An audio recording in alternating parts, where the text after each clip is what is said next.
Buti pa kayo, nakakapaglabas kayo ng problema sa partner ko. Ako, mas iniisip ko yung trabaho niya. Tapos pagdating sa akin, si Jowa na puno na sa lahat. Puta, ako na yung inaaway. Ako na yung sisigawan. Trending ngayon sa social media, ang bagong episode ng Toro Family, na pinamagatang Attention. Bukod kasi sa pagiging OA ni Pai Galang, naglabas ng emosyon si Tito Vince. Matapos hindi umano siya nakakaramdam ng respeto sa loob ng Toro Family. Bigla umanong na-trigger si Vince. Dahil sa pagiging bastos umano sa kanya ni Kiana at ni Ika. Dahil hindi umano siya pinapansin ng dalawa matapos siyang mabastos. Dahil dito ay naglabas ng sama ng loob si Vince at hindi nga ito mapigil ang maging emosyonal. Pahayag pa ni Vince, bukod sa pagiging stress niya sa kanyang trabaho, dumagdag pa umano ang mga taong nasa paligid niya na mga walang respeto sa kanya. Dito naman ay pinagalitan ni Mama Marie si Kiana at Ika. Matapos mapansin ni Mama Marie na si Tony Fowler lang umano ang nire-respeto ng dalawa. Pahayag pa ni Marie lumalabas na umano ang mga ugali nilang dalawa. Pahayag naman ni Mommy Oni, maraming beses niya na umano pinagsabihan si Kiana at Ika. Pahayag naman ni Mama Marie, namimili kayo ng nire-respeto. Pinagsabihan ko na kayo umpisa pa lang.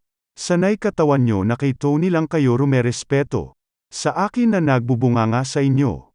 Sabi ko sa inyo, lalabas at lalabas mga ugali ninyo. Kasi mahirap magpanggap. Sinabi ko sa inyo, may rules and regulations sa Toro Family.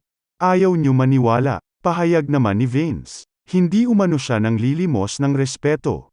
Ang sa kanya lang umano ay sundin kung ano ang mga tinuturo sa loob ng Toro Family.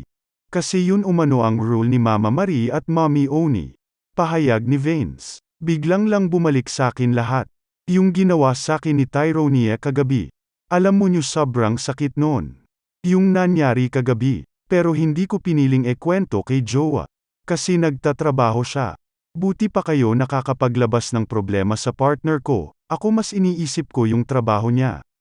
Tapos mag-text sa akin si Jowa na punong-puno na. Tapos ako na yung inaaway. Ako na yung sisigawan. Tapos kakausapin ako kung ano nangyari sa'yo, bakit ang init ng ulo mo. Dito naman ay hindi nakapagtimpi. Si Mama Marie kay Tyronia. Saad ni Mama Marie, wala na umanong ginawa si Tyronia kundi magreklamo. Pinagsabihan ito ni Mama Marie ng masasakit na salita at ang gusto ni Mama Marie ay metoto umanong rumespeto si Tyronia sa matatanda.